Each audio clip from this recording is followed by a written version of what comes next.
Good मित्रांनो, good evening सगळ्यांना. नमस्कार पुन्हा एकदा. फार महत्वाचा टॉपिक तुमच्यासाठी ज्ञानज्योती फ्री लर्निंग युनिव्हर्सिटीच्या अंतर्गत आज आपण घेऊन आलेलो आहे. जे आपले मे बी तुमच्यापैकी काही लोक विद्यार्थी असतील, म्हणजे स्टुडंट असतील रेग्युलर बॅचला, काही लोक असतील की त्यांना पुढे चालून जायचं आहे, आता 10वीत आहेत 12वीत आहे, असे काही लोक असतील. काही लोकांनी ऑलरेडी 5-7 वर्ष या फील्डमध्ये टाकलेले असतील, तरी त्यांना लक्षात आलं नसेल की हे असं काहीतरी करायचं असतं, त्याचा काय उपयोग होतो. वेगवेगळ्या प्रकारचे लोक असतील.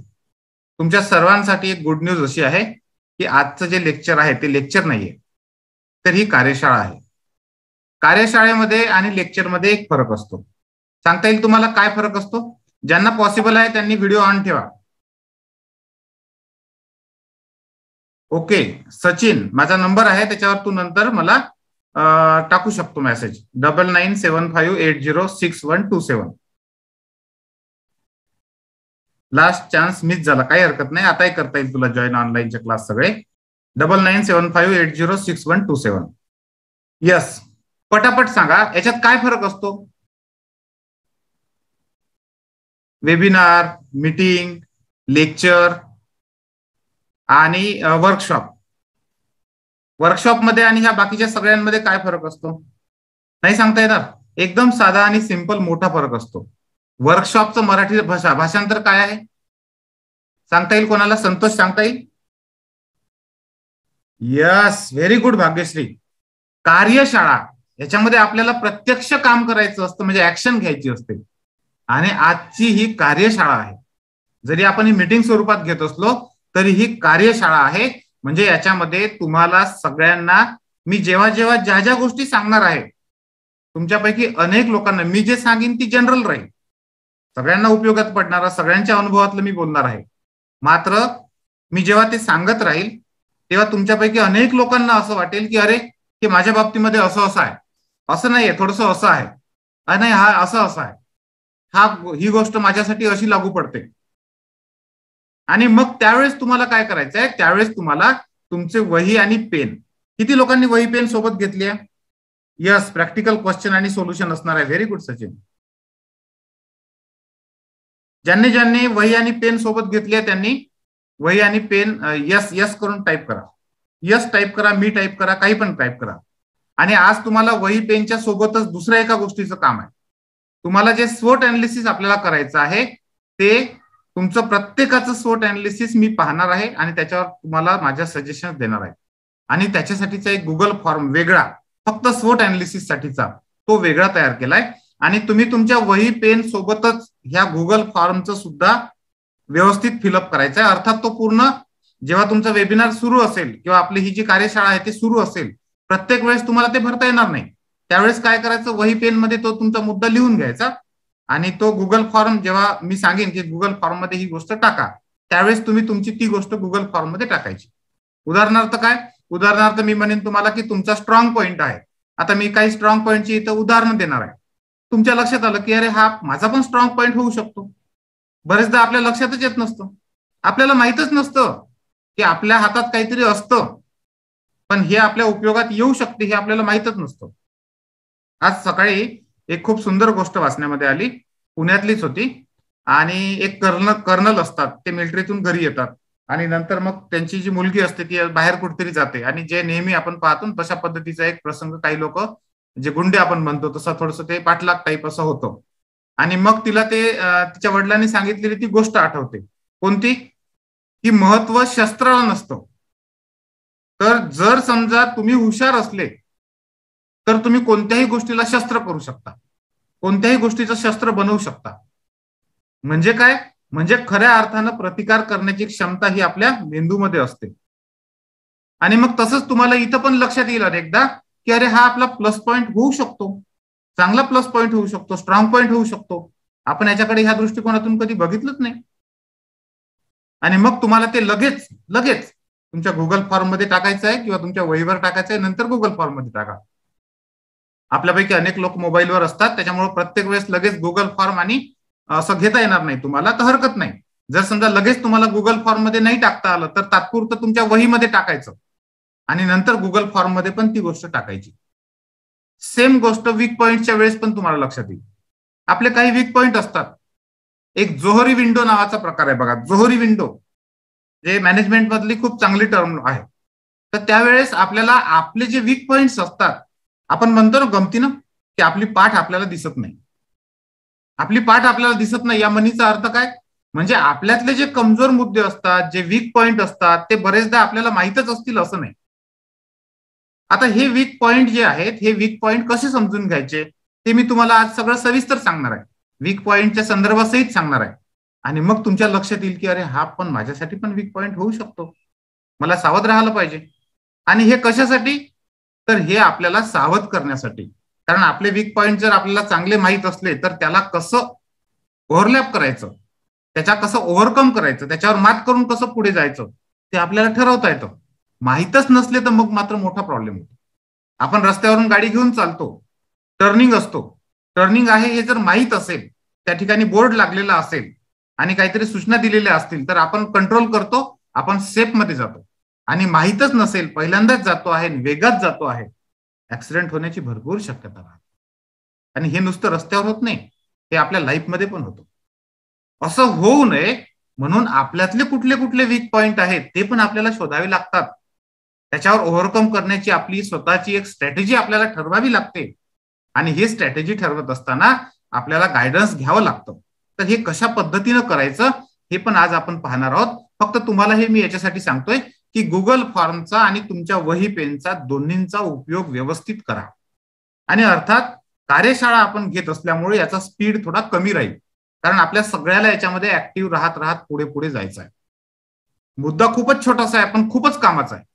एवढा कामाचा आहे आणि याच्यासाठी तुम्हाला पैसे लागणार नाहीये. सगळ्यात महत्वाची गोष्ट म्हणजे जे की तुम्हाला पैसे देऊन पण मिळणार नाही, ते तुम्हाला बिना पैशाने मिळतं आहे. बरोबर आहे की नाही? किती लोकांना वाटतं की ही गोष्ट ग्रेट आहे, त्यांनी ग्रेट टाईप करा. हो, गुगल फॉर्मची लिंक टाकतो मी. मगाशी टाकली होती पण बरेच लोक त्यावेळेस जॉईंट व्हायचे होते. टाकतोय गुगल फॉर्मची लिंक, डोंट वरी. ज्यांना वाटतं की ही गोष्ट ग्रेट आहे त्यांनी ग्रेट टाईप करू शकता. टाकली बघा मी गुगल फॉर्मची लिंक, तुम्ही ते ओपन करून ठेवू शकता तुमच्याकडे, म्हणजे त्या वेळेस तुम्हाला तसं भरता येईल. ओके मित्रांनो, सुरू करायचं. जास्त वेळ अजिबात न घेता आपण चालू करूया, कारण आजही थोडंसं आपल्याकडे वेळेची कमतरता आहे. आपण सगळ्या गोष्टी सांभाळत आपल्याला हे सगळं आपण करतो, त्याच्यामुळे थोडी वेळेचा आपल्याला कधी कधी इश्यू असतो. हरकत नाही, पण तुमच्या सगळ्यांचं सहकार्य खूप मोलाचं आहे, खूप महत्वाचं आहे. आणि आपण जे काम करतोय त्या कामामागची भावना ही सर्वात महत्वाची असते. इंटेन्शन सर्वात महत्वाचं असतं. ओके, तर स्पर्धा परीक्षांच्या अभ्यासातील आपलं स्वतःचं स्वोट अनालिसिस जे अतिशय इम्पॉर्टंट आहे. खास करून आपण एमपीएससी आणि युपीएससी ह्या दोन परीक्षांच्या बाबतीमध्ये आज जास्त बोलणार आहे, पण अर्थात हे इतर सगळ्या परीक्षांसाठी उपयोगाचं आहे. अगदी चौथ्या वर्गातल्या मुलालाही तेवढंच उपयोगाचं आहे आणि पीएचडीच्या विद्यार्थ्यालाही तेवढंच उपयोगाचं आहे, आयएएसच्या स्टुडंटलाही ते तेवढंच उपयोगाचं आहे. अतिशय महत्वाचा मुद्दा आहे. मात्र ते स्वोट अनालिसिस करत असताना आपण प्रत्येकाने एक सूचना काळजीपूर्वक पाहिली पाहिजे की मी जे तुम्हाला मगाशी पण सांगितली होती की मी सांगणारे मुद्दे हे जनरल मुद्दे असतील. याच्यातले सगळेच मुद्दे तुम्हाला लागू होतील असं नाही, पण त्यातले काही मुद्दे तुम्हाला लागू होतील, काही नवीन मुद्दे तुम्हाला सुचतील. आलं लक्षात? मी जेव्हा एखादा मुद्दा सांगतो त्यावेळेस तो प्रत्येक मुद्दा सगळ्यांनाच लागू होईल असं नाही. काही लोकांना लागू होईल, काही लोकांना नाही लागू होईल. आणि तुम्हाला काही नवीन मुद्दे पण सुचतील. ते नवीन मुद्दे सुद्धा तुम्हाला तुमच्या गुगल फॉर्म मध्ये टाकायचे आहेत, जेणेकरून आपल्याला जेवढं पॉसिबल होईल तेवढं जास्तीत जास्त हे स्वोट अनालिसिस तुम्हाला उपयोगाचं ठरेल. त्या दृष्टीने आपल्याला त्याच्यावर रिकमेंडेशन पण तुम्हाला त्या देता येतील. Okay, ready? किती लोक रेडी आहेत? व्हिडिओ ऑन करून असा थंब द्या. जेवढे लोक रेडी आहेत त्यांनी व्हिडिओ ऑन करून थंब द्या. Yes, good, very good. Yes मित्रांनो, तुम्हाला असं वाटत असेल 2-3 वेळा मी का थंब देतोय, कारण काय होतं आपल्या इथं बऱ्याच विंडो होतात. सगळ्यांकडे पाहायचं म्हटलं आता 100 लोक आहेत आपल्या याच्यामध्ये, तर सगळ्यांकडे जेव्हा आपल्याला पाहायचं असतं तेव्हा एक एक वेळा ते अलग अलग, तुम्हाला माहिती आहे, ते तुम्हाला वेगळं सांगायची गरज नाही, आहे की नाही? यस. तर मित्रांनो, सगळ्यात पहिल्यांदा आपल्याला हे समजून घ्यायचं आहे पहिल्यांदा की आपले स्ट्रॉंग पॉइंट काय आहे. स्ट्रॉंग पॉइंट, बलस्थान. आता जेव्हा मी बलस्थान म्हणतो, स्ट्रॉंग पॉइंट म्हणतो, तेव्हा तुमच्यापैकी अनेक लोकांना असं वाटत असेल, थोडंसं मी पुन्हा एकदा शेअरिंग थांबवतोय, आपल्यापैकी अनेक लोकांना असं वाटत असेल तुमच्याकडे जो व्ह्यू तुम्ही ठेवता ना तो वरचा स्पीकर व्ह्यू ठेवा. स्पीकर व्ह्यू ठेवला की तुम्हाला व्हिडिओ जेव्हा मी हे बंद करतो तेव्हा स्पीकर व्ह्यू व्यवस्थित दिसतो. यस. आता आपल्यापैकी अनेक लोकांना काय असतं की जेव्हा आपण अनालिसिस करायला जातो एखाद्या गोष्टीचं, तेव्हा आपल्याला एक सवय लागलेली असते. का आपला जो मेंदू आहे तो मेंदू म्हणजे एक प्रकारचं कम्प्युटरचं सॉफ्टवेअर आहे, सॉफ्टवेअर. आणि हे एकदम एकदम ब्रिलियंट सॉफ्टवेअर आहे.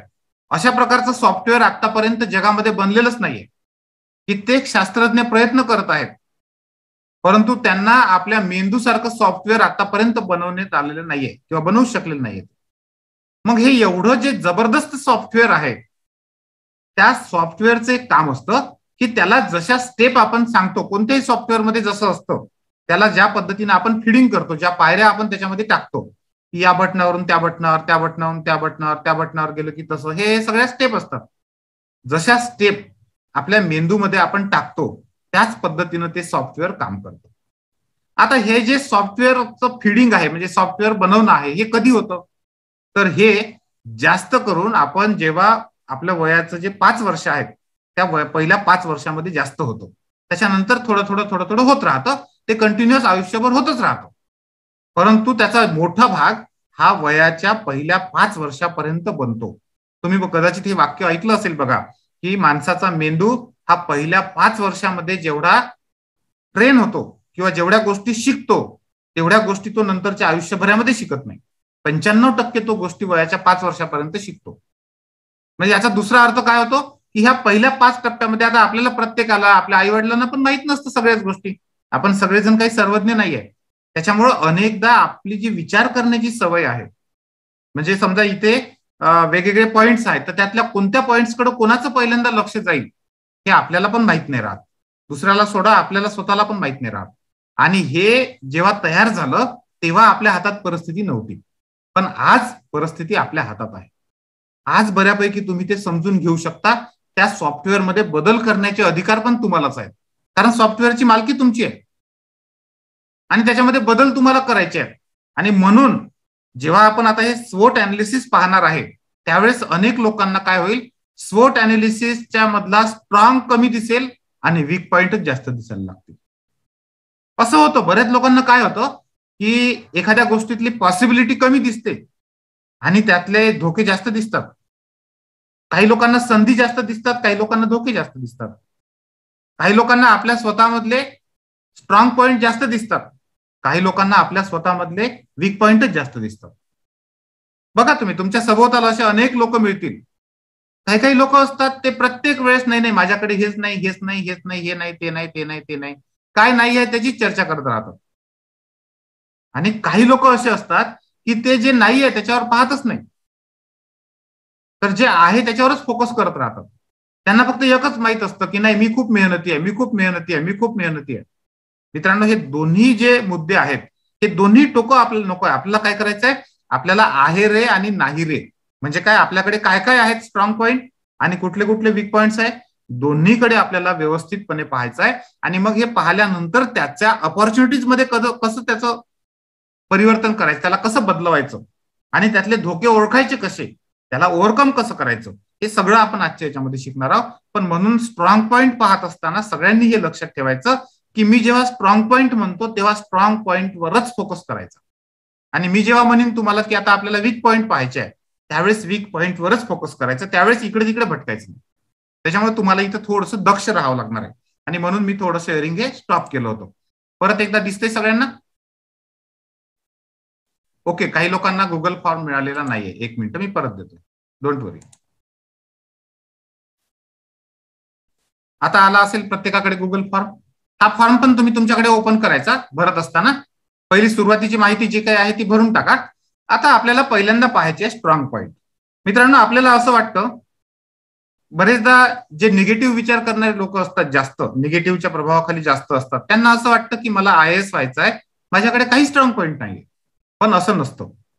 कोणतीही गोष्ट घ्या तुम्ही, कोणतीही गोष्ट घ्या, त्यात काही नाही काही पॉझिटिव्हिटी असते, काही ना काही स्ट्रॉंग पॉइंट असतात. म्हणजे गमतीनं असं म्हटलं जातं की घड्याळ बंद जरी असेल तरी दिवसातून ते 2 वेळा बरोबर वेळ देतं. बरोबर आहे की नाही? म्हणजे नक्की आपल्याकडे काही ना काही स्ट्रॉंग पॉइंट आहेत. मग हे आपल्याकडे असलेले स्ट्रॉंग पॉइंट कोणते आहेत हे आपल्या प्रत्येकाला आता पहिल्यांदा शोधायचं. मला वाटतं गुगल फॉर्म तुम्ही वरचं सगळं भरलं असेल, नाव तुमचं हे तपशील जे आहेत ते भरले असतील. तर आता स्ट्रॉंग पॉइंटचा जो प्रश्न आहे तो तुम्ही ओपन करा आणि तुमच्या वहीमध्ये पण ओपन करा. आणि आता मी जे स्ट्रॉंग पॉइंट सांगतो आहे हे स्ट्रॉंग पॉइंट मी जनरल सांगतोय सगळ्यांसाठी. तुम्हाला हेच सगळे लागू होतील असं नाही.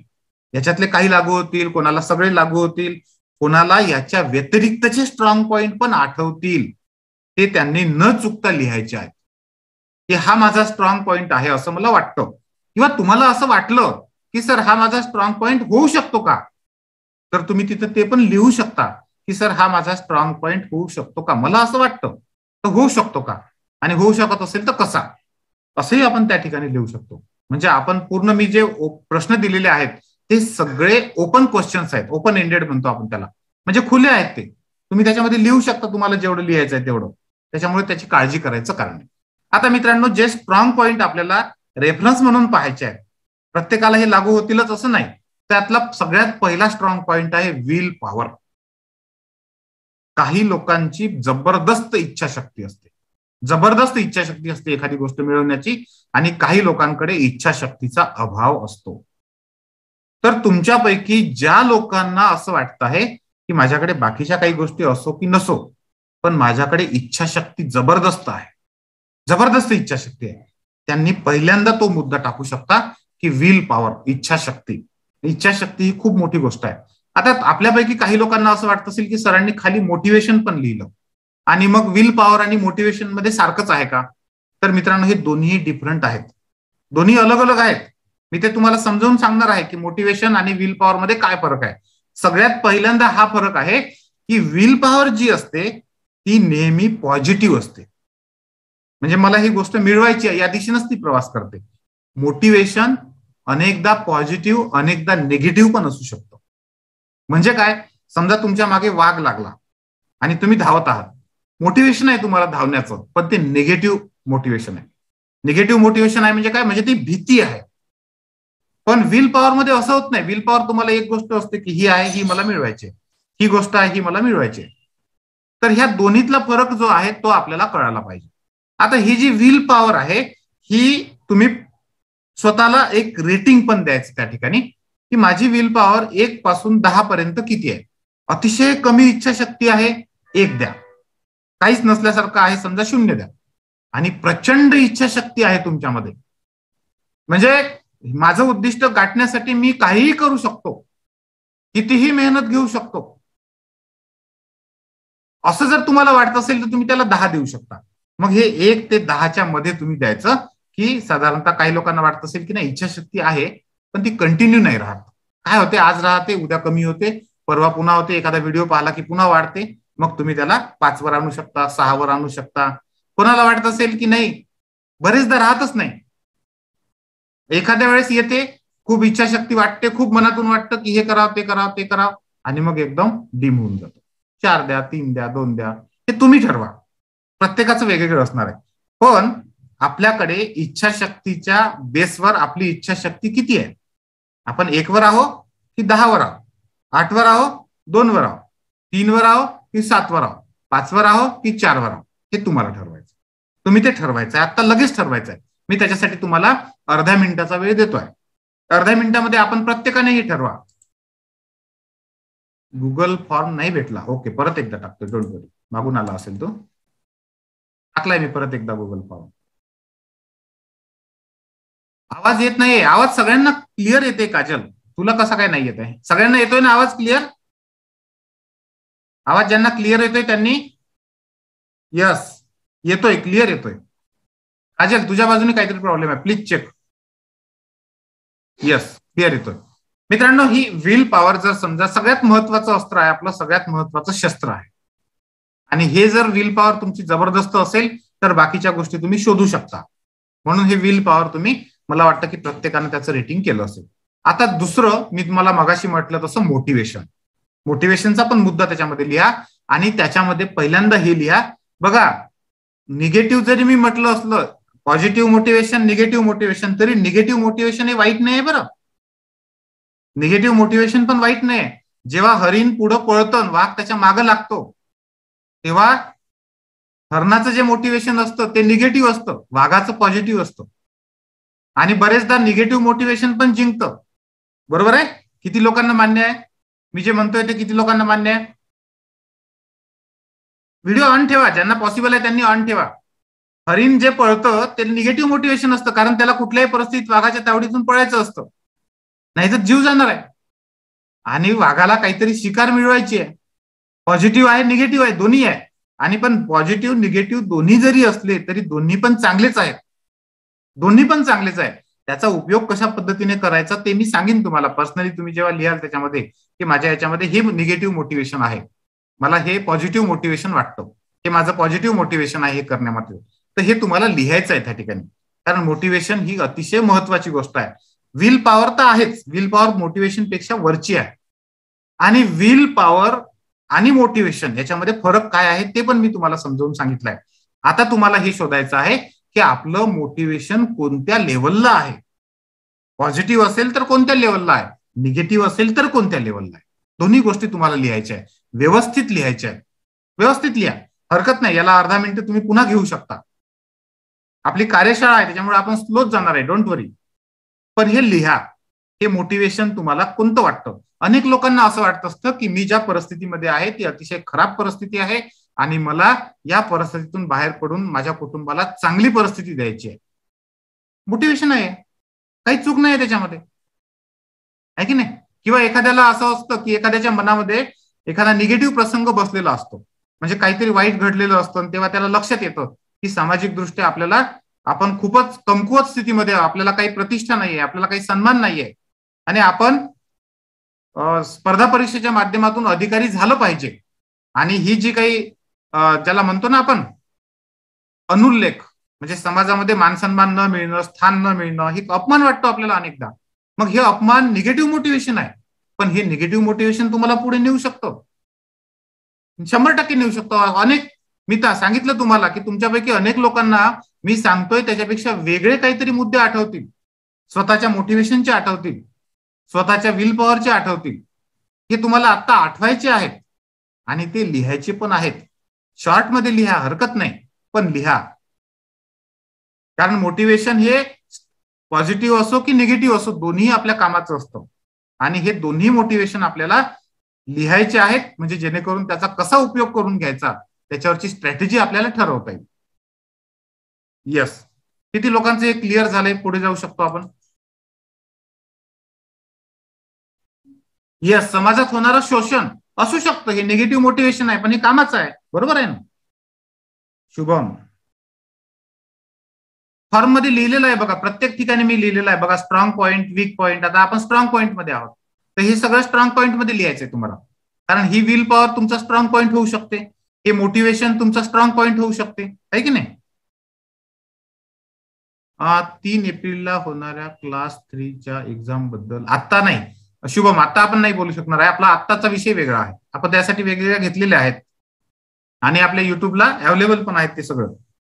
आता आपला विषय वेगळा आहे, त्या विषयाला सोडून नाही जायचं आपल्याला. येस, 1 ते 10 पर्यंत द्यायचं आहे. काजल, परत परत आपल्याला सांगता येणार नाही, विषय एवढा मोठा आहे की परत जाता येणार नाही, आहे की नाही? त्याच्यामुळे पूर्ण लक्ष ठेवायचं. यस, हो, बॅड फायनान्शियल स्टेटस हे मोटिवेशन होऊ शकतं सचिन, का नाही होणार? 100% होऊ शकतं. युट्यूब चॅनलचं नाव ज्ञानज्योती एज्युकेशन, ज्ञानज्योती एज्युकेशन किंवा विशाल बेदुरकर असं टाकलं तरी चालेल. हो, डिसिप्लिन हा स्ट्रॉंग पॉईंट आहे सुमित, 100% पॉईंट आहे.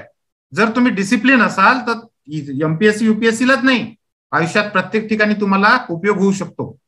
डिसिप्लिन नॅचर ज्याचा आहे त्याच्यासाठी खूप चांगला मुद्दा आहे तो, पण तोच निगेटिव्ह पण होऊ शकतो. तो मी तुम्हाला वीक पॉईंट मध्ये सांगणार आहे समजून.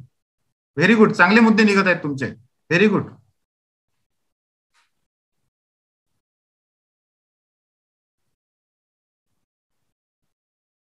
येस, प्लॅनिंग मध्ये परफेक्ट आहे, very good, very good. Planning हा स्ट्रॉंग पॉईंट होऊ शकतो. बघा आता मी इथं प्लॅनिंग लिहिलं पण नाही, तुमच्याकडून आलं की नाही ते? म्हणजे एखादा जर समजा प्लॅन करण्याची त्याला सवय असेल, विथ प्लॅन चालायची सवय असेल, तर हा एकदम बेस्ट स्ट्रॉंग पॉईंट आहे तुमचा. आणि तुम्हाला सांगतो माझा वीक पॉइंट आहे बरं, तुम्ही ते लिहा तिथे, नक्की लिहा. स्ट्रगल, बरोबर आहे प्रतीक्षा, स्ट्रगल पण काय पुढे. यस,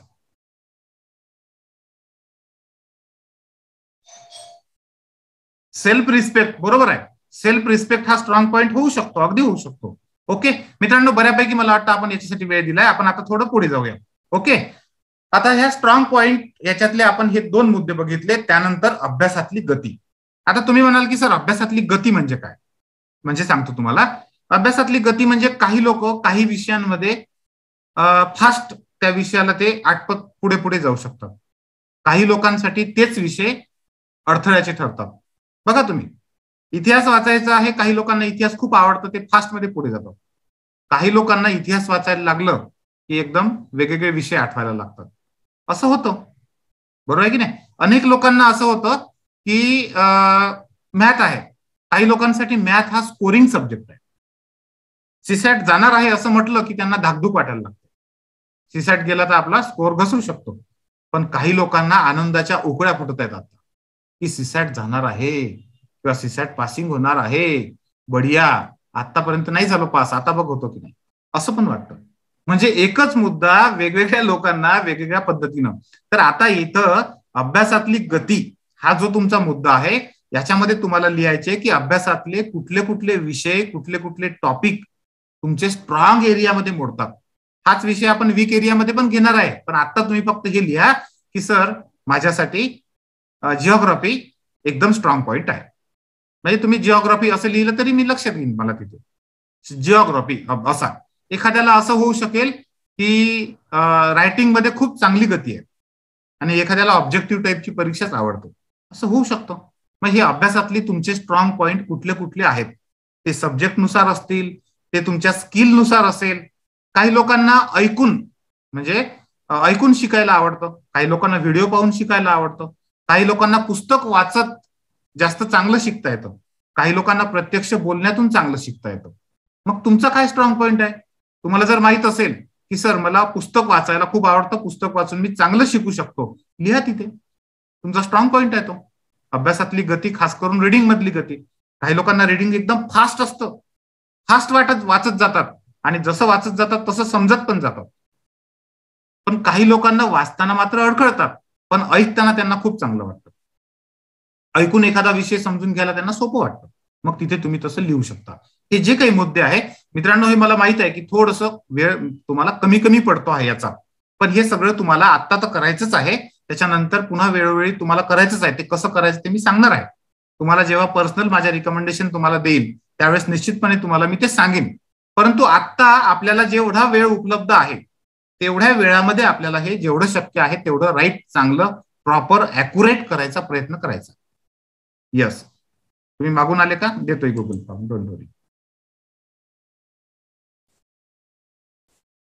मागून आले की हा प्रॉब्लेम होतो, ठीक आहे. ठीक आहे, हरकत नाही, दिलाय मी परत एकदा गुगल फॉर्म. तर ही अभ्यासातल्या गतीचा तुमचा जो काही स्ट्रॉंग पॉइंट असेल, जे काही वेगवेगळे पॉइंट असतील ते तुम्ही त्या ठिकाणी लिहा, पटापट लिहा. आणि तुम्ही रेटिंग पण देऊ शकता. तुम्ही अभ्यासामध्ये कसे आहात, एकदम टॉपचे असाल, गोल्ड मेडलिस्ट असाल, पहिल्या वर्गापासून विद्यापीठाच्या शेवटच्या परीक्षांपर्यंत टॉपवर आलेले असाल, 10 द्या, 9 द्या.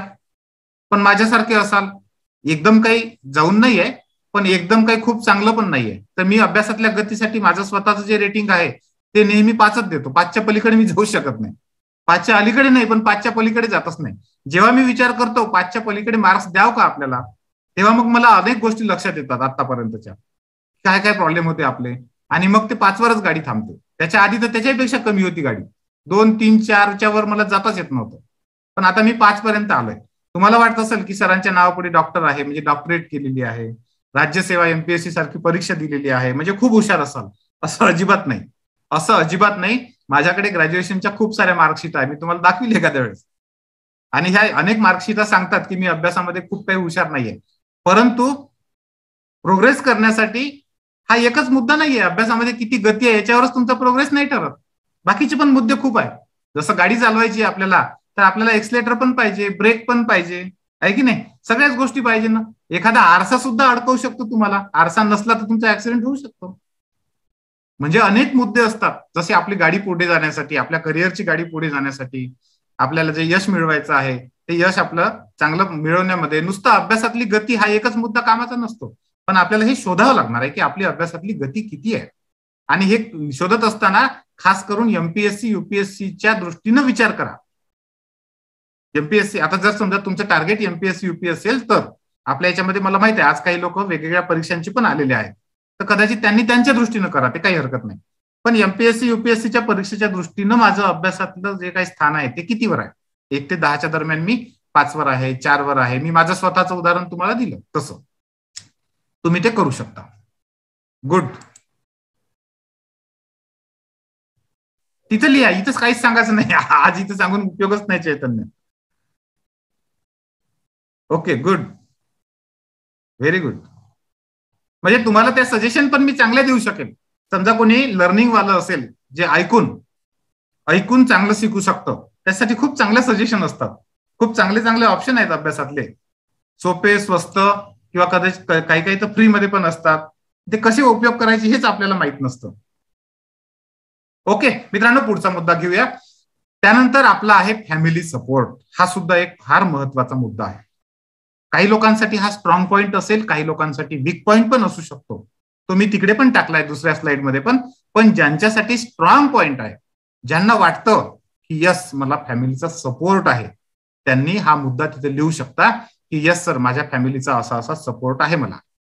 समजा काही लोकांना इकॉनॉमिकल खूप चांगला सपोर्ट असेल, काही लोकांना इकॉनॉमिकल सपोर्ट नसेल पण त्यांचे आई वडील 100% त्यांच्या सोबत असतील आणि त्यांना सांगत असतील की बाबा तुला काय करायचंय ते कर. याच्या उलट पण परिस्थिती असू शकेल. काही लोकांकडे इकॉनॉमिकल सपोर्ट चांगला असेल, परंतु असं होऊ शकतं की त्यांचे आई वडील म्हणत असतील नाही स्पर्धा परीक्षा अजिबात नाही करायची, मी सांगतो ते कर, तर तो त्याच्यासाठी वीक पॉईंट पण होऊ शकतो. तो आपण लिहू पुढे.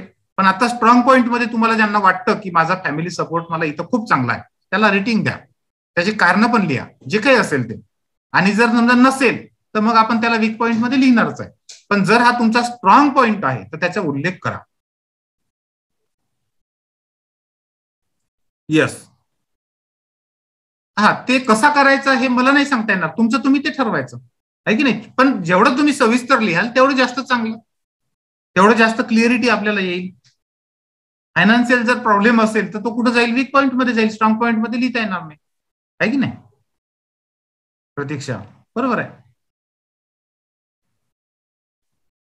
येस, अगदी बरोबर आहे. जो काही असेल तो लिहायचा तुम्ही. Good good. फॅमिली सपोर्ट झाल्यानंतर मित्रांनो दुसरा एखादा स्ट्रॉंग पॉईंट काय होऊ शकतं, अनेक लोकांसाठी एज हा मोठा स्ट्रॉंग पॉईंट होऊ शकतो. काही लोकांसाठी एज हा वीक पॉईंट पण होऊ शकतो. समजा परीक्षेला बसायसाठी वयोमर्यादा आहे 32-33 आणि आता आपण आहोत 31-32 ला, तर हा वीक पॉईंट ठरतो. पण समजा तुम्ही 19-20 मध्ये आहात, फर्स्ट इयरला आहात, सेकंड इयरला आहात, तुमच्यासाठी स्ट्रॉंग पॉईंट आहे एज. एज हा तुमच्यासाठी खूप मोठा स्ट्रॉंग पॉईंट आहे. मी मागे एक तुम्हाला वेगळा आपला क्लास घेतला होता, त्याच्यामध्ये हा मुद्दा तुम्हाला समजावून सांगितला होता. खूपच चांगला स्ट्रॉंग पॉईंट होऊ शकतो. तर ते लिहा, जे काही असेल तुमचं ते लिहा. यस, हा माझ्यासाठी खूप चांगला स्ट्रॉंग पॉईंट आहे. आणि अर्थात नसेल तर नाही लिहायचा. मी तुम्हाला सांगितलं होतं आधी पण की जो आहे तोच मुद्दा लिहायचा. याच्या व्यतिरिक्त तुम्हाला तुमचा काही स्ट्रॉंग पॉईंट आठवतोय का, तो पण लिहा. यस, तो लिहायला पाहिजे. मग कोणाकोणासाठी एज हा एकदम चांगला स्ट्रॉंग पॉईंट आहे. प्रत्येकाचं पर्सनलच असणार, वेगळंच असणार. अगदी बरोबर आहे. जस्ट 12वीला आहे, मग तुझ्यासाठी हा नक्की चांगला मुद्दा होऊ शकतो की नाही? येस, स्ट्रॉंग पॉईंट होऊ शकतो तो.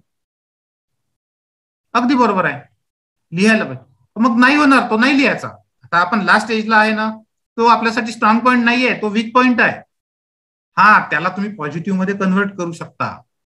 माझ्या स्वतःच्या अनुभवावरून सांगतो, मी तुम्हाला स्वतःच्या अनुभवावरून सांगतो. पण मी ते तुम्हाला पर्सनली तुम्हाला जे सांगेन त्यावेळेस सांगेन, ते सगळ्यांना ते लागू नाहीये. ज्यांचा स्ट्रॉंग पॉईंट आहे त्यांच्यासाठी चांगली गोष्ट आहे. यस,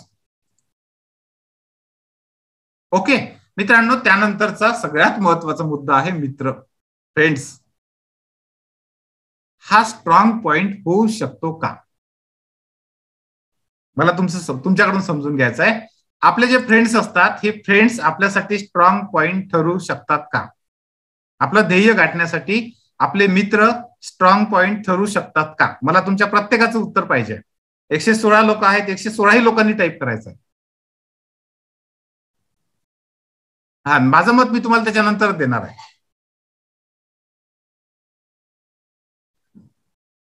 स्वतःवर डिपेंड आहे. बरं, स्वतःवर तर डिपेंड आहेच. प्रत्येक गोष्ट स्वतःवर डिपेंड आहे. प्रत्येक गोष्ट स्वतःवर डिपेंड आहेच, प्रश्नच नाही. आपल्या फील्ड मधील फक्त नाही असं काही नाही, असं काही नाही. आपल्या फील्ड मधीलच फक्त लोक आपले स्ट्रॉंग पॉइंट होऊ शकतात मित्र, असं नाही. सांगतो मी तुम्हाला कशा पद्धतीने होईल ते. फ्रेंड्स वीक पॉइंट आहेत. वीक पॉइंट ते पर्सनली, मग म्हणूनच मी तुम्हाला विचारतोय. Okay, yes, okay. तर मित्रांनो सांगतो तुम्हाला, आता बहुतेक लोकांनी टाकलाय याच्यामध्ये, बहुतेक सगळ्या लोकांनी यस म्हणूनच टाकलाय. एक 10-15 लोक असतील समजा, थोडे थोडे संदिग्ध उत्तर आहेत.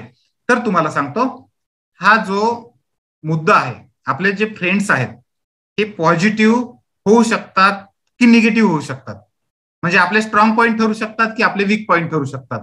हे जसं आपल्यापैकी एका जणाने म्हटलं ना, 100% आपल्यावर अवलंबून आहे, तसं 100% नाही, पण 50% तुमच्यावर पण अवलंबून आहे. 50% म्हणजे कसं? म्हणजे आता तुमच्याकडे जे फ्रेंड्स आहेत ते तर तुम्ही बदलवू शकत नाही. बदलवू शकता का? किंवा मी एमपीएससी करतो आहे म्हणून मी आता समजा माझा एखादा फ्रेंड आहे तर त्याच्यासोबत काही भांडण करणार आहे का? नाही. आणि एमपीएससी करतो आहे म्हणून एमपीएससी साठी लगेच फक्त मित्र जुळवत बसलो आपण तर आपण मूर्ख असू. कारण काय होतं, याच्यासाठीच फक्त मित्र जुळवणारे जे लोक आहे ना, ते एमपीएससी सोडून मग मित्रामध्येच एवढे गुरफटलेले असतात. असे अनेक लोक बघितले मी. मग आपल्याला ह्या दोन्हीच्या 50-50 बॉर्डरवर राहायचं आहे. आपल्याला काय करायचं आहे ते सांगतो तुम्हाला. आपण स्वोट अनालिसिस करायला बसलो, तर तुम्ही विचार करा की तुमचा सगळ्यात जास्त वेळ ज्या मित्रांमध्ये जातो, असे कोण कोण मित्र आहेत, 2, 4, 5, 10 जे काही असतील ते, त्यांच्यामधले कोण कोण फ्रेंड असे आहेत की जे आत्ताच्या आपल्या ह्या मोटिवेशन, म्हणजे जे तुमचं टार्गेट आहे युपीएससीचं एमपीएससीचं, त्याच्यासाठी खरंच फायदेशीर ठरतात. कदाचित त्याच्यापैकी काही लोकांना एमपीएससी युपीएससी माहित पण नसेल ना, पण त्यांचा हमेशा तुम्हाला सपोर्ट राहत असेल. त्यांना जेव्हा लक्षात येतं की अनुजा अभ्यास करते आहे, तेव्हा अनुजाची मैत्रीण नेहमी तिला सांगते की नाही नाही, आता मी अनुजाला डिस्टर्ब करणार नाही कारण ती अभ्यास करते. म्हणजे काय?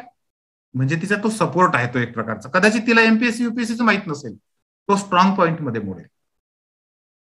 पण असं असतं की काही मित्र जे असतात ते कसे असतात, ह्या निगेटिव्ह अर्थानेच त्याच्याकडे पाहणार.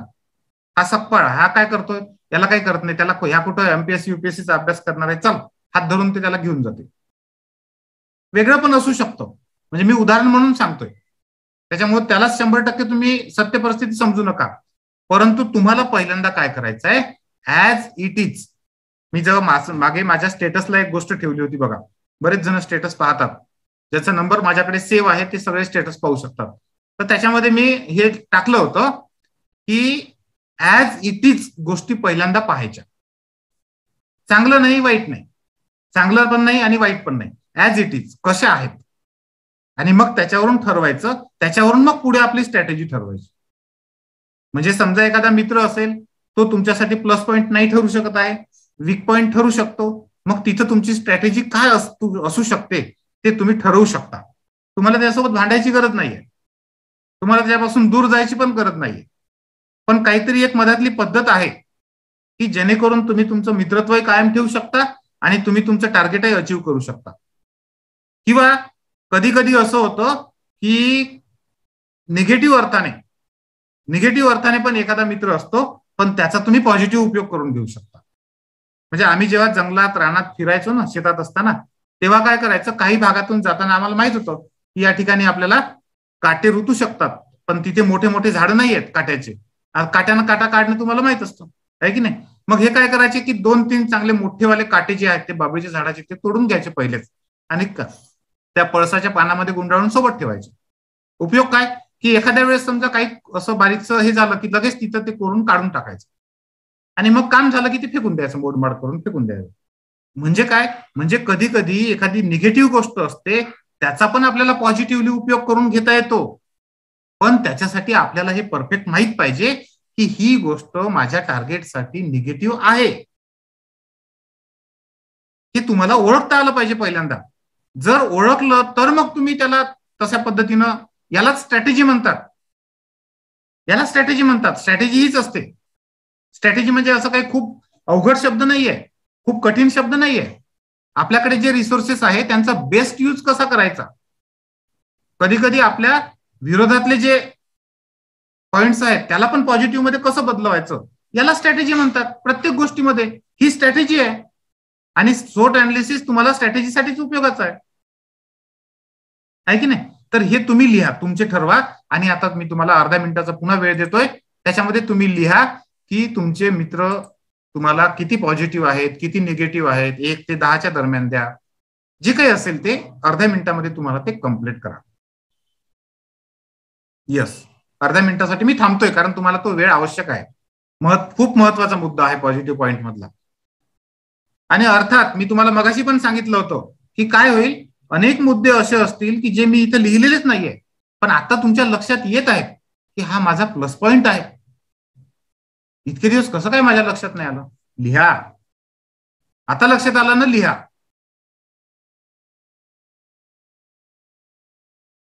ओके, आता शेवटचा मुद्दा आहे संपर्क म्हणजे कॉन्टॅक्ट. संपर्क म्हणजे काय, तर तुम्हाला तुमचं टार्गेट अचीव्ह करायचं आहे. तुम्हाला तुमचं टार्गेट पक्क माहित आहे. हे टार्गेट अचीव्ह करण्यासाठी ज्या संस्था असतील, ज्या व्यक्ती असतील, त्याच्याशी तुमचा संपर्क आहे. तो कदाचित नुसत्या फोनवरून असेल, मेसेजवरून असेल, ईमेलवरून असेल. तुम्ही तुमच्या कदाचित समोर एखादी व्यक्ती असेल की ती व्यक्ती आहे की ती व्यक्ती तुम्हाला मदत करू शकते. तिला फारसं माहित नाहीये पण ती मदत करू शकते, सांगू शकते, मार्गदर्शन करू शकते, असं तुम्हाला वाटतंय. तो तुमचा संपर्क आहे, कॉन्टॅक्ट आहे तो. आणि तो तुम्हाला प्लस पॉइंट मध्ये ठरू शकतो. काही लोकांकडे असे भरपूर कॉन्टॅक्ट असतील, काही लोकांकडे असे कमी कॉन्टॅक्ट असतील. ते किती प्रमाणात आहे ते तुमचं तुम्ही ठरवायचं आणि ते लिहायचं. लिहू शकतो आपण की यस, माझ्याकडे ह्या अशा 2 व्यक्ती आहेत की ह्या व्यक्ती ह्या सगळ्या क्षेत्रासंदर्भात मला खूप चांगलं गायडन्स देऊ शकतात. त्यांची नेहमी मला देण्याची ही राहतं की माझ्यासाठी प्लस पॉइंट आहे, मोठा प्लस पॉइंट आहे. आणि आता तुम्हाला लक्षात आलं असेल बघा, हेच प्लस पॉइंट आपल्याला वीक पॉइंट पण ठरू शकतात. ते पण आपण पाहणार आहे.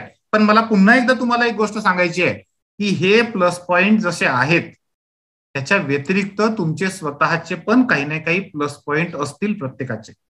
याच्या व्यतिरिक्त मी नमुना म्हणून लिहिलाय, जनरलाइज केलाय त्याला, जे सगळ्यांसाठी लागू होऊ शकतात असे मुद्दे घ्यायचा प्रयत्न केलाय. पण याच्यात अनेक असे मुद्दे सुटले असतील तर तुम्हाला वाटत असेल की सर हे माझे प्लस पॉइंट आहेत, हा प्लस पॉइंट माझ्यासाठी ठरू शकतो, तर तो सुद्धा तुम्ही लिहा, न चुकता लिहा. आणि आता आपण वीक पॉइंट्स पण पाहणार आहोत. मित्रांनो, जसे स्ट्रॉंग पॉइंट असतात प्रत्येकाला, तसेच प्रत्येकाला काही वीक पॉइंट पण असतात. मी तसं मगाशी तुम्हाला सांगितलं की स्ट्रॉंग पॉइंट जर माहीत असले तर त्याचा आपल्याला स्ट्रॅटेजी ठरवताना उपयोग होतो.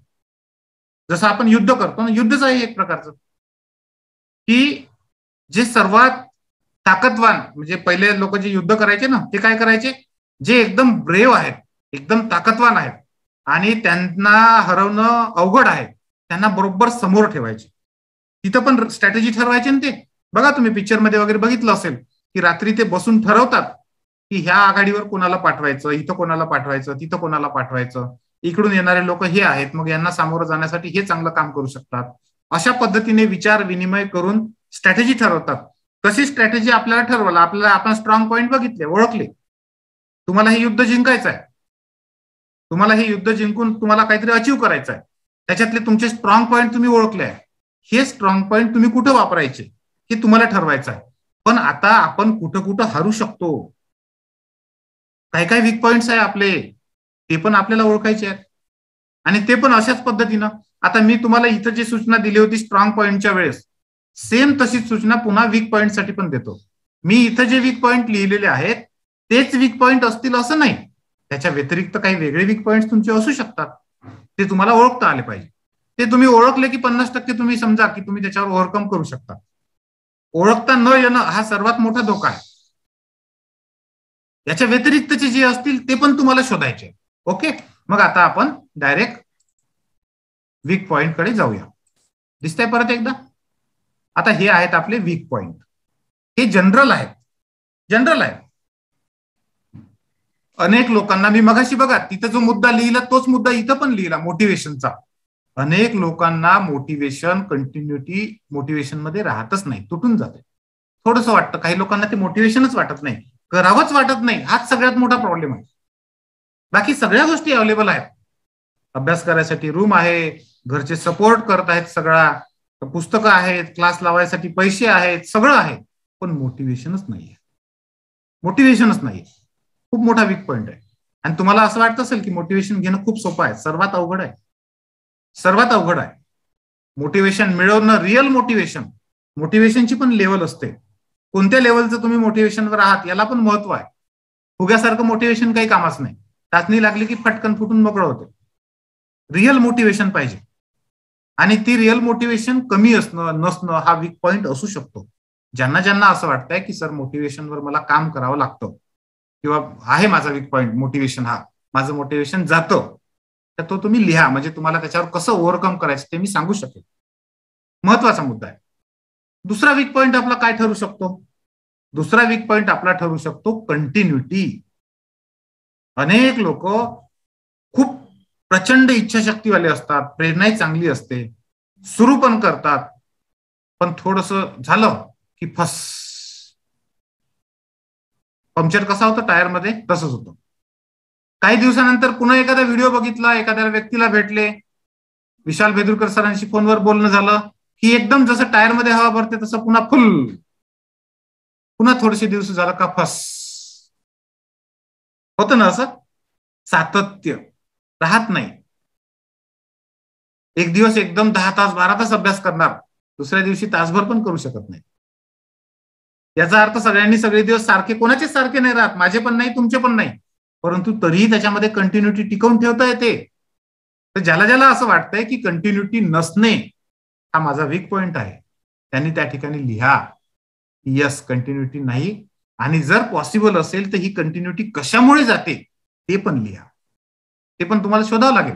मोटिवेशनमुळे जाते की काही बाहेरच्या गोष्टी आहेत की ज्याच्यामुळे तुमचं कंटिन्युटी, म्हणजे काही लोक मोटिवेट असतात, विल पॉवर स्ट्रॉंग असते आणि प्रचंड चांगलं यानं अभ्यास सुरू करतात, परंतु बाहेरची सिच्युएशन अशी अचानक चेंज होऊन जाते की त्यांना ती कंटिन्युटी ठेवताच येत नाही. असं असू शकतं. मी असं नाही म्हणत की काही बाहेर काहीही झालं तरी तुमची कंटिन्युटी जशान तशीच राहील, तुमचा परफॉर्मन्स सगळे दिवस सारखाच राहील, नाही राहू शकत कोणाचाच. पण हे आपल्याला ओळखता आलं पाहिजे की ह्या गोष्टीमुळे माझी कंटिन्युटी निसटून जाते, कंटिन्युटी मी गमावतो कामातली, सातत्य माझं गमावलं जातं. हे तुम्हाला जर पॉईंट तुम्ही काढले तर त्याचं तुम्हाला कशा पद्धतीने त्याला आपण मात देऊ शकतो ते तुम्हाला समजतं, तर त्याच्यावर आपल्याला बोलता येतं. कंटिन्युटी हा फार महत्वाचा आहे. काही लोकांसाठी हा स्ट्रॉंग पॉईंट पण असेल. काही लोकांना सवय असते, जे मगाशी एका जणांनी विचारलं होतं बघा की सर मी प्लॅनिंग न चालतो, हा प्लस पॉईंट होऊ शकते का? 100%. तसाच एखाद्याचा हा मुद्दा असू शकतो की ते एखाद्या गोष्टीला सुरुवात केलं की ती गोष्ट सहजासहजी सोडत नाहीत, कंटिन्यू त्याच्या मागे लागून राहतात. हा प्लस पॉईंट पण होऊ शकतो आणि वीक पॉईंट पण होऊ शकतो.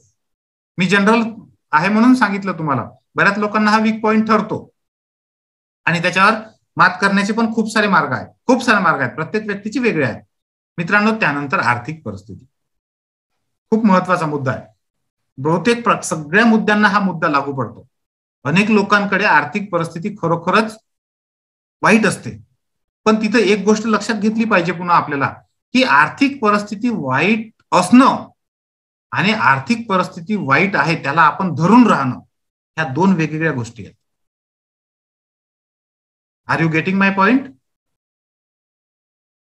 आर्थिक परिस्थिती वाईट असणं हा एक मुद्दा आहे, पण आर्थिक परिस्थिती वाईट आहे त्याच गोष्टीला धरून राहणं, त्याच्यावरच फोकस ठेवणं, हा दुसरा मुद्दा आहे. आणि हा दुसरा मुद्दा जो आहे तो जास्त घातक आहे. तुम्हाला सांगायची गरज नाही, तुम्हाला माहित आहे सगळ्यांना की अत्यंत हलाखीच्या आर्थिक परिस्थितीमधून अनेक लोकांनी खूप चांगलं यश मिळवलं आहे, मिळवत आहेत.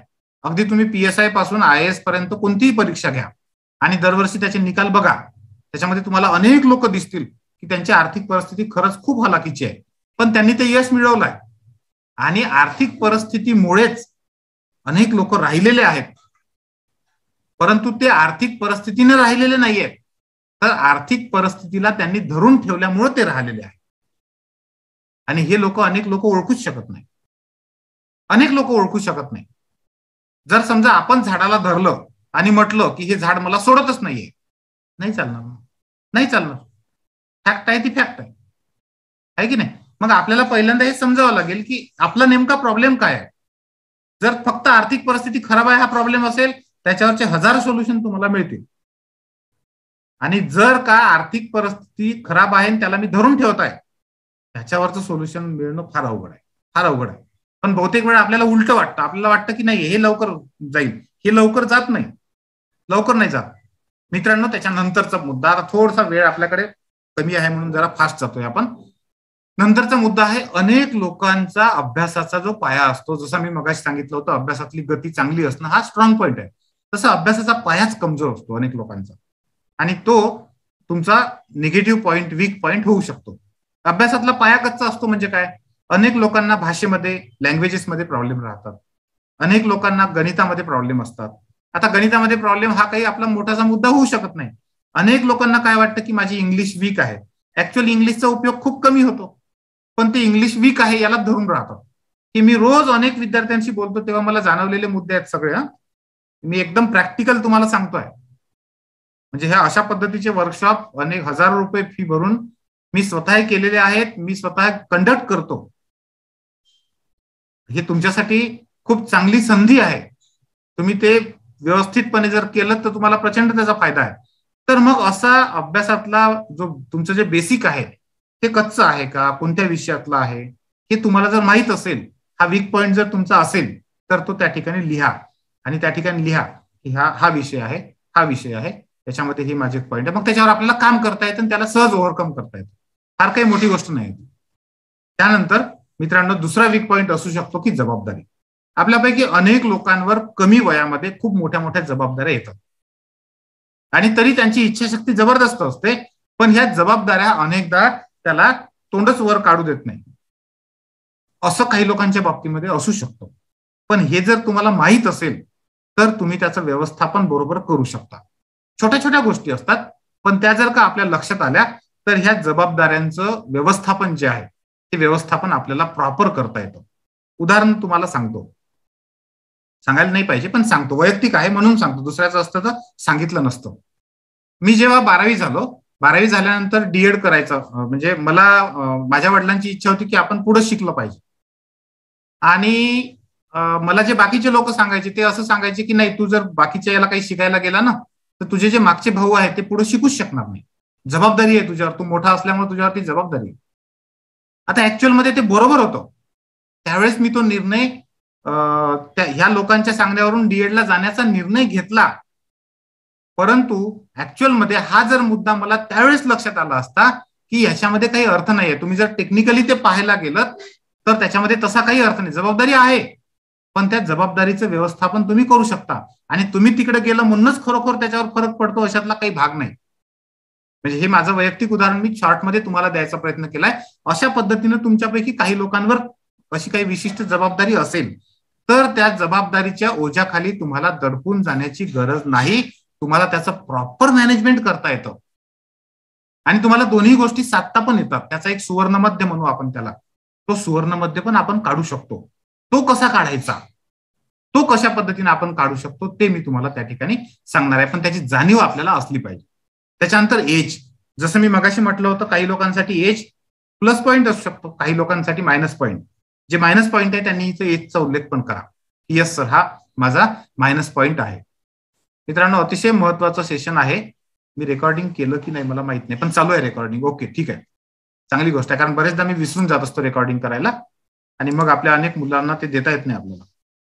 ओके, वय झाल्यानंतर मग असतात मित्र आणि नातेवाईक. मित्र आणि नातेवाईक आपला वीक पॉइंट होऊ शकतात का, मला हे पण तुमच्याकडून समजून घ्यायचं आहे. जसा मी मगाशी तो मुद्दा होऊ शकला तसा हा पण मुद्दा तुमच्या प्रत्येकाकडून समजून घ्यायचा आहे की मित्र आणि नातेवाईक हा वीक पॉइंट होऊ शकतो का. यस नो काही पण सांगा, प्रत्येकाकडून समजून घ्यायचं आहे. होऊ शकतात, वीक पॉइंट होऊ शकतात, 50-50% आहे. बरं, पटापट जरा फास्ट घ्या, वेळ कमी आहे. ऑफकोर्स, ओके, फ्रेंड आहे तसंच नातेवाईकांचं आहे, बरोबर आहे. ओके ओके मित्रांनो, ठीक आहे, तुमच्या बहुतेक लोकांनी दिलाय. तर जो मुद्दा मी तिथं मगाशी मित्रांसाठी तुम्हाला सांगितला, आता सेम मुद्दा इथं मित्र नातेवाईक दोघांसाठी आहे. 50-50% आहे, तुम्ही ठरवू शकता. आणि त्याला काही ठिकाणी कंपल्सरी पण असू शकतं, त्याला तुम्ही थोडंसं टर्न करून जरा व्यवस्थित वेगळ्या पद्धतीने घेतलं तर तुम्हाला ते कामाचे पण ठरू शकतात. ओके, त्यानंतरचा सर्वात महत्वाचा मुद्दा आहे पोस्टपोन करणे, कंटाळा करणे. ही एक अनेक लोकांना सवय लागलेली असते. काहीच कारण नसतं, पण आपण प्रत्येक गोष्टीचा प्रत्येक निर्णय घ्यायला कंटाळा करतो, म्हणजे आपण उद्यावर ढकलतो. प्रत्येक गोष्ट जे जे महत्वाचं आहे ते आपण पुढे नेतो, समोर ढकलतो. किती लोकांना असं वाटतं की हा माझा वीक पॉइंट आहे, आणि याच्यात तुम्हाला सांगतो, ट्रस्ट मी, याच्यावर ओव्हरकम करणं फार अवघड आहे, कारण खूप बेसिक मध्ये जाऊन काम करावं लागतं याच्यावर. आपल्याला समजतच नाही की आपण कंटाळा करतो आहे. आपलं मन आपल्याला इतकं फसवतं बरेचदा, ते सांगतं की नाही आज काही निर्णय घ्यायची गरज नाहीये, आता तुम्ही फक्त 12वीतच आहे, ग्रॅज्युएशन झालं की निर्णय घेऊ ना. आपण करत असतो कंटाळा, पण आपण त्याला पोस्टपोन करत असतो आणि स्वतःची हे समजूत पण काढत असतो की नाही आता गरजच नाही, त्याच्यामुळे मी त्याचा निर्णय घेत नाही. किंवा अनेकदा आपल्याला प्लॅनिंग करायचं असतं, यस आज मला बसायचं आहे, प्लॅनिंग करायचं आहे पुढच्या आठवड्याच्या नियोजनाचं, आठवड्याभर काय काय करणार आहे. नेमकं बरोबर मला सवय नसते, माझ्या माइंडला सवय नसते बसून प्लॅनिंग करण्याची. मग मी जेव्हा प्लॅनिंग करायला बसतो ना, तेव्हाच मग मी काय करतो, एक फडका आणतो, टेबल साफ करायला लागतो, सगळ्या गोष्टी घासून पुसून स्वच्छ करतो, सगळ्या जिथल्या तिथे ठेवतो. आणि बस आता हे झालं की मी आता प्लॅनिंगलाच बसणार आहे. हे झालं की आता लगेच मी सगळं प्लॅनिंग करणार आहे, मी स्वतःला सांगतो. आणि मग सगळं झालं, पुन्हा बसायला वाटलं की मग माझ्या लक्षात येतं, अरे काल एक फोन करायचा होता, राहून गेला, फोन करून टाकू चला पण. आणि मग प्लॅनिंगचे माझे 2 तास असतात, 2 तासानंतर मला ऑफिसला जायचं असतं, आणि बरोबर 2 तास संपत आले की मग मला असं वाटायला लागतं की आता वेळ तर थोडासाच उरला, आता कुठं काय प्लॅनिंग होणार आहे, जाऊ दे आता पहिले ऑफिसला जाऊ, उद्या करू आता प्लॅनिंग, उद्या सकाळी 9 ते 11 प्लॅनिंग करू. मित्रांनो, हा शुद्ध कंटाळा आहे, दुसरं काहीच नाही. पण आपलं मन आपल्याला फसवतं, प्रत्येक वेळेस सांगतं की नाही टेबलावर घाण आहे, ते पहिले साफ कर, कचरा झालाय तो जमा कर, हे कर ते कर ते कर ते कर. शुद्ध कंटाळा आहे, आणि प्रत्येकाला कमी जास्त प्रमाणामध्ये हा असतोच, पण ते तुम्हाला ओळखावा लागतो किती प्रमाणामध्ये आहे. तुम्ही याला रेटिंग करा 1 ते 10 मध्ये. आणि काही लोक अक्षरशः आयुष्य बर्बाद करतात कंटाळ्यामुळे,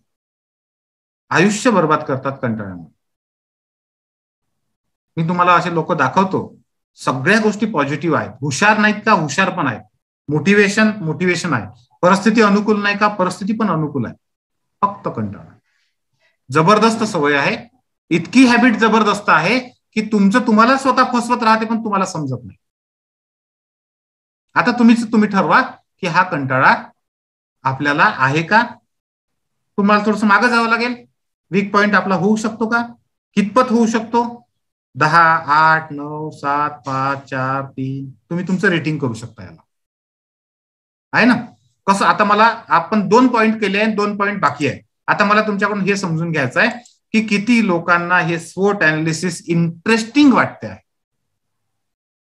ज्यांना वाटतंय की इंटरेस्टिंग आहे स्वतःमध्ये झाकणं, त्यांनी इंटरेस्टिंग हा शब्द टाईप करू शकता. आणि काही लोकांना बोर पण व्हायला लागत असेल, कारण सत्य परिस्थिती समोर आली ना की बेकार असतं, आहे की नाही. पण कधी कधी काय असतं, इंग्लिशमध्ये एक म्हण आहे, ईट द फ्रॉग फर्स्ट. ज्यांना वाटतंय की इंटरेस्टिंग आहे, मजा येत आहे आणि हे खरंच आधी व्हायला पाहिजे होतं, त्यांनी इंटरेस्टिंग शब्द टाईप करू शकता. जबरदस्त कार्यशाळा आहे ना आजची. व्हिडिओ ऑन करा आणि थंब दाखवा.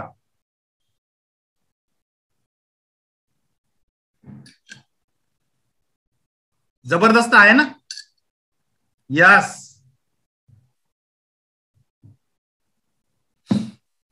चलो पुढचा मुद्दा. आपल्याला आता अशा भरपूर कार्यशाळा घ्यायच्या आहेत, आणि म्हणून मी तुम्हाला सांगितलं होतं, एक वाक्य आठवते का, ज्यांच्याकडे लिहून नाही त्यांनी लिहून घ्या. जे सेल्फ मोटिवेटेड आहेत त्यांच्यासाठी ऑनलाईन एज्युकेशन वरदान आहे, वरदान आहे.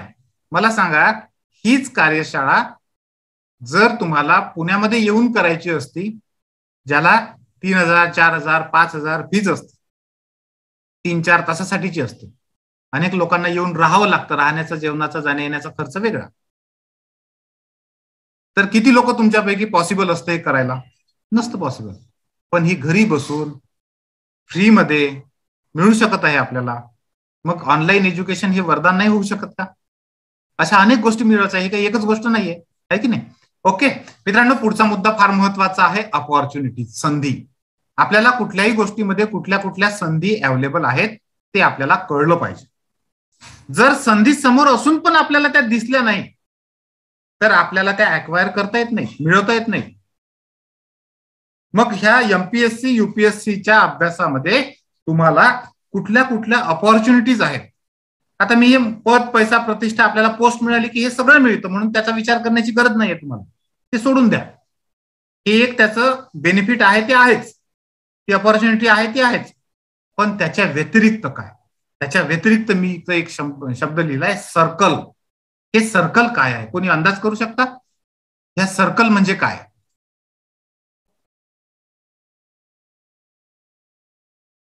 कंटाळा खूपच इंटरेस्टिंग वाटला, वा, व्हेरी गुड. हे सर्कल म्हणजे काय? कोणी अंदाज बांधू शकते?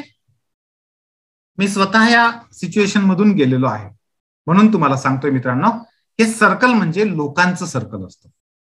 आता आपण ज्या ठिकाणी काम करतो, असं म्हणतात, मराठीमध्ये एक म्हण आहे की जो समजा फुलं देण्याचं काम करत असेल तर त्याच्या हाताला फुलांचा वास येतो. म्हणजे काय?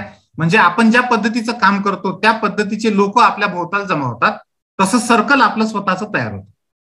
तुम्ही जेव्हा स्पर्धा परीक्षेमध्ये जाता, स्पर्धा परीक्षेमध्ये प्रामाणिकपणे प्रयत्न करता, यशस्वी होता किंवा अपयशी होता, काही पण होऊ द्या, पण तुमच्या भोवतालचं सर्कल ज्या पद्धतीचं तयार होतं ना, ते सर्कल खूप पॉवरफुल होतं. मी एक वेळ प्राथमिक शिक्षक होतो, त्यावेळेस मी ऍक्टिव्ह होतो, भरपूर ऍक्टिव्ह होतो, भरपूर वेगवेगळ्या. पण त्यावेळेस माझ्या सर्कलमध्ये जे लोक होते आणि आज माझ्या सर्कलमध्ये जे लोक आहेत त्याच्यामध्ये निश्चितपणे फरक आहे, निश्चितपणे फरक आहे. त्यावेळेस चांगले लोक 100% आजच्यापेक्षा अनेक लोक त्यावेळेस चांगले पण होते. आता पण त्यातले चांगले आहे, वाईट नाही अशातला भाग नाही, चांगले पण आहे. पण एका वेगळ्या अर्थानं, ज्याला आपण म्हणतो वेगळ्या पदावर असलेले, त्या पदावर गेल्यानंतर त्यांची विचार करण्याची, म्हणजे अगदी IAS पासून IPS पासून तर छोट्या मोठ्या आपल्या PSI, तहसीलदार ह्या पदांपर्यंतचे अनेक लोक असतात, किंवा संविधानिक पदावर बसलेले काही लोक असतात, घटनात्मक पदावर बसलेले काही लोक असतात. तुम्हाला ज्या लोकांचा संपर्क येतो, ज्यांच्यासोबत तुम्हाला काम करावं लागतं, हे जे सर्कल तयार होतं, ह्या सर्कलनं एकंदरीत आपली विचार करण्याची पद्धत बदलते. आपण त्या लेवलला जाऊन विचार करायला शिकतो आणि हे खूप महत्वाचं आहे. ही एक प्रकारची संधी आहे, एक छोटीशी, अनेक संधी अशा उपलब्ध होतात, पण ही एक संधी आहे आणि त्याच्यामुळे तुम्ही तुमच्या दैनंदिन लाईफमध्ये तुम्ही बरेच स्वतःमध्ये बदल करू शकता. फक्त ती कशी घ्यायची याच्यासाठी तुम्हाला काही गोष्टी आहेत की त्या कराव्या लागतात, त्याच्यावर सविस्तर बोलता येईल. पण ही संधी तुम्ही ओळखली पाहिजे, ही समजून घेतली पाहिजे. दुसरी गोष्ट की स्पर्धा परीक्षेमध्ये जेव्हा आपण अभ्यास करतो, मन लावून अभ्यास करतो, तेव्हा मी नेहमी असं म्हणत असतो की हत्ती कितीही बारीक झाला तरी उंदीर होत नाही.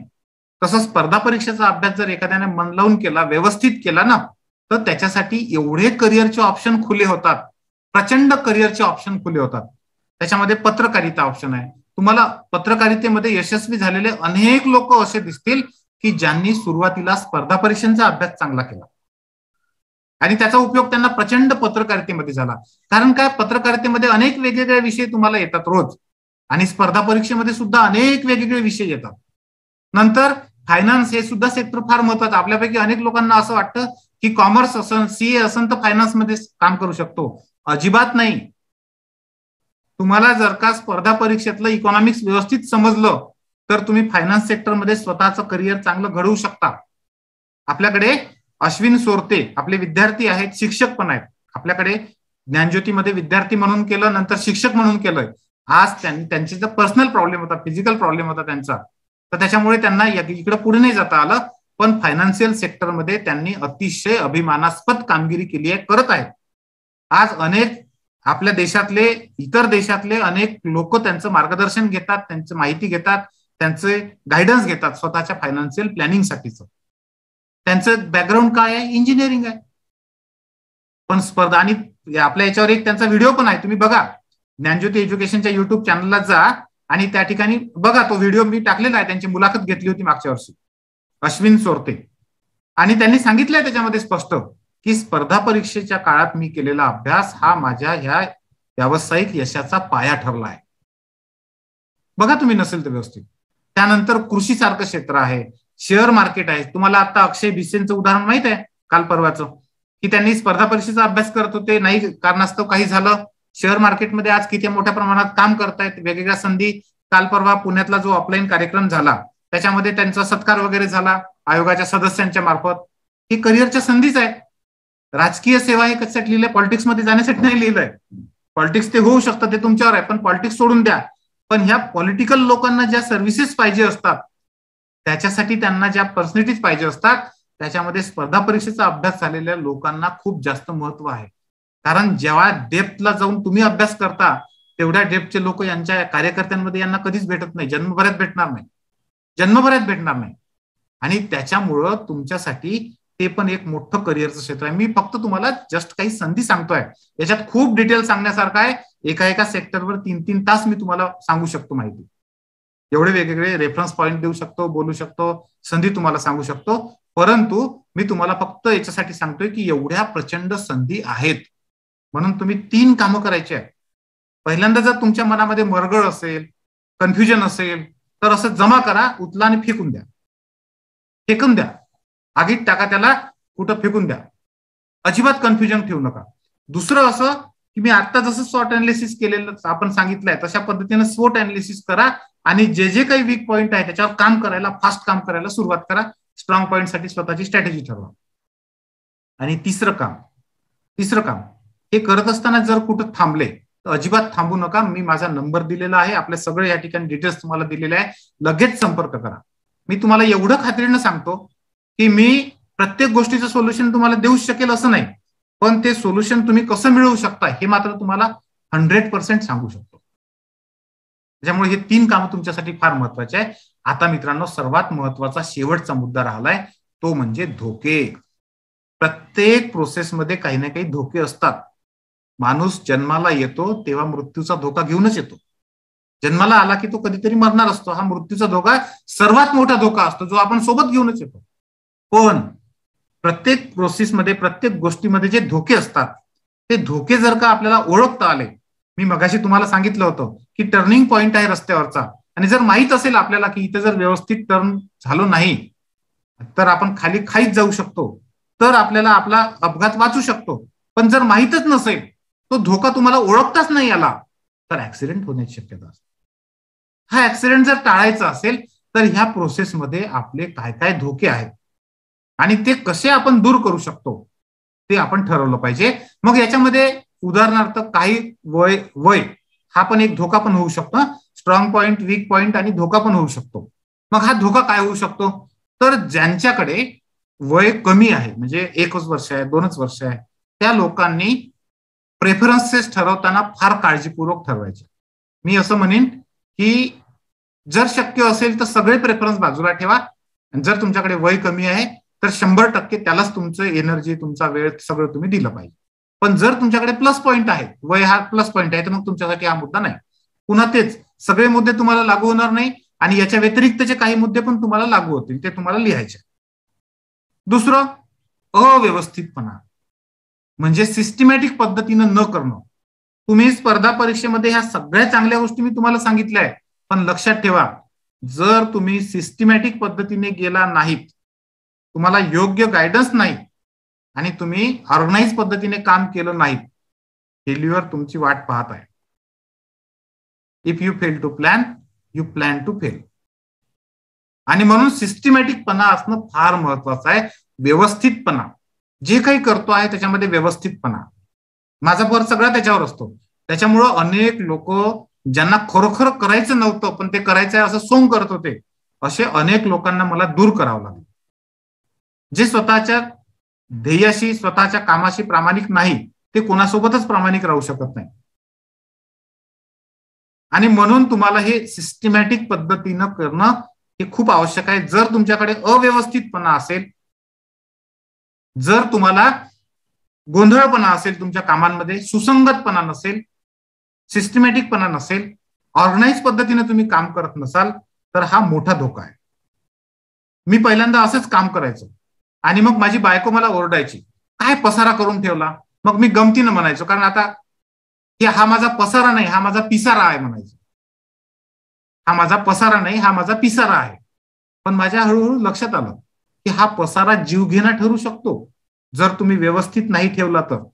म्हणून त्या सगळ्या गोष्टींमध्ये सिस्टमॅटिकपणा, बोलायला खूप सोपं वाटतं, पसारा नाही हा पिसारा आहे, पुस्तकातलं वाक्य आहे, तुम्ही बोलायला खूप सोपं वाटतं.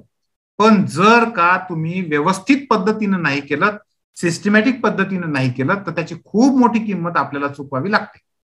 म्हणून हा पण एक धोका आहे आपल्याला. त्याच्यानंतर जर हे चुकीच्या पद्धतीनं केलं तर आपला पैसा, वेळ वाया जाण्याची शक्यता आहे, तो धोका आहे. करिअरचं, तुम्ही एखादं चांगलं करिअर करायचं तर ते सोडून देऊन तुम्हाला इकडे तुम्ही वेळ द्याल, हा पण धोका आहे.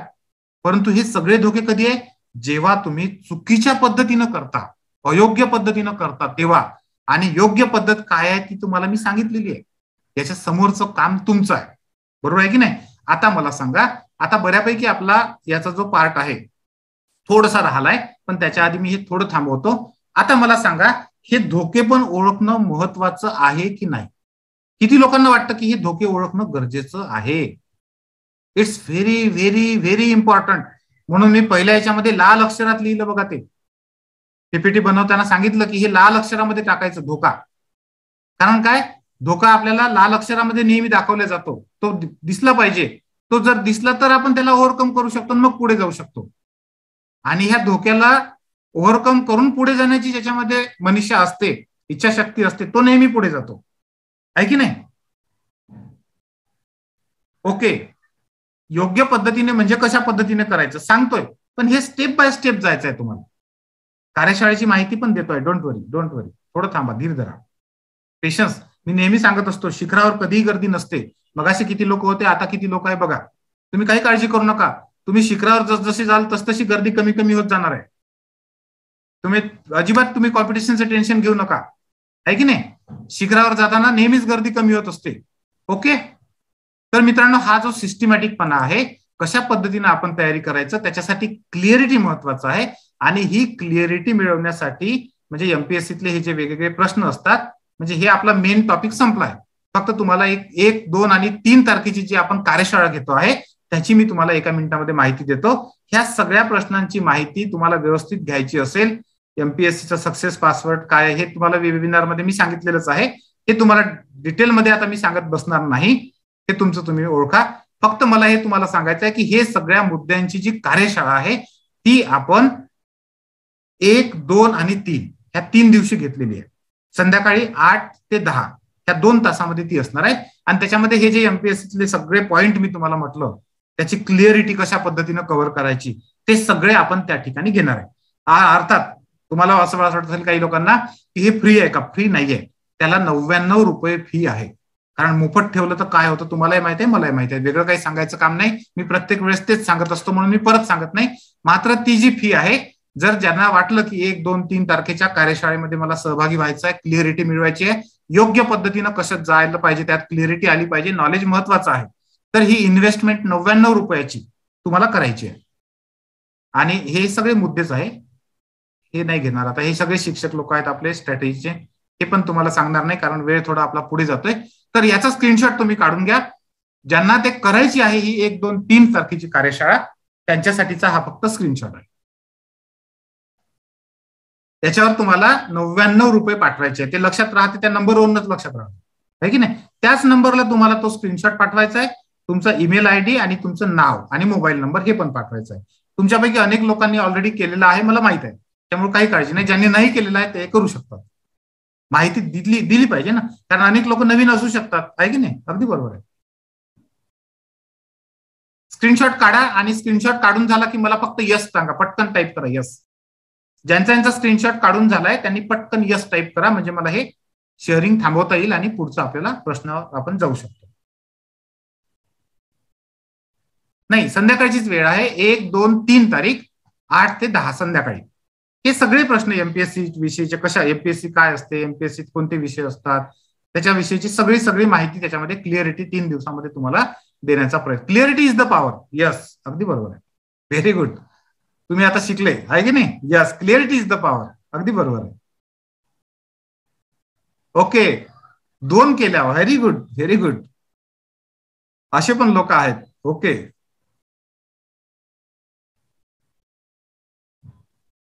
प्रज्ञा, युपीएससीचं वेगळं, हे वेगळं, एमपीएससीचं वेगळं, प्रत्येक वेळेसचं वेगळं असतं. यस, आणि मागच्या वेळेस जर एमपीएससीच केलं असेल तर परत करायची अजिबात गरज नाही. यस, काही गरज नाही, कारण तुम्हाला सगळ्या गोष्टी त्या मिळालेल्या आहेत. अगदी अगदी अगदी बिलकुल. हा नसेल केलं तर 100% करायला पाहिजे. ओके मित्रांनो, याची पण एक काढा. तुमच्याकडे युट्यूब चॅनल कोणतं आहे आपलं, टेलिग्रामचं चॅनल कोणतं आहे, ईमेल कोणता आहे, कॉन्टॅक्ट नंबर कोणते, याचे पण एक स्क्रीनशॉट पटकन काढा. फास्ट मध्ये काढा.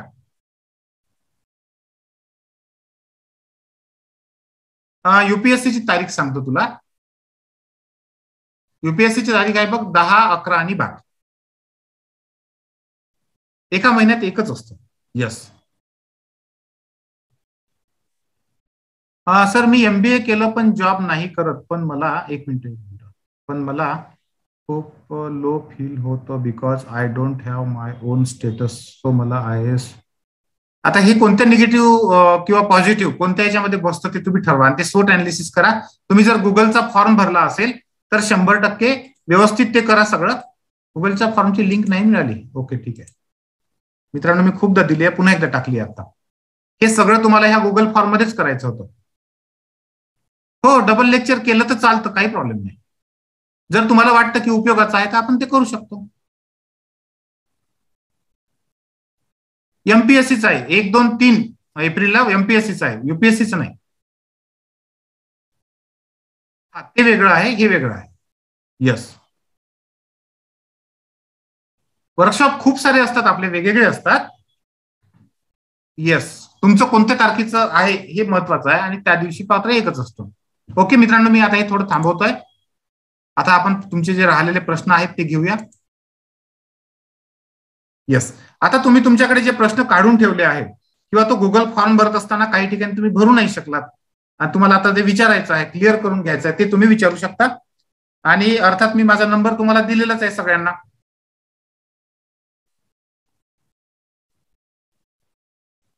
भावेश माझ्या पर्सनल नंबरला तू हे टाक, 9975ला. मी त्या ठिकाणी तुला सगळे डिटेल्स देईन, युपीएससीच्या ऑनलाईन बॅच संदर्भातले ना. हा देईल सगळे, काही प्रॉब्लेम नाही. फक्त मला त्या 997580 टाक. ही आपली कार्यशाळा वेगळी आहे. येस, फक्त ही कार्यशाळा आता 1, 2, 3ला आहे म्हणून मी त्याची माहिती दिली तुम्हाला. तुमचं नाव नाही येत आहे, एमबीए केलं पण जॉब नाही, हे जे आहे ना, तुमचं नाव नाही येत आहे. पण माझ्या याला टाका, तोच प्रश्न टाका व्हॉट्सअपला, सविस्तर आपल्याला त्याच्यावर बोलता येईल. आणि स्वोट अनालिसिसचा गुगल फॉर्म भरला असेल तर अर्थातच बोलणं होईल, डोंट वरी.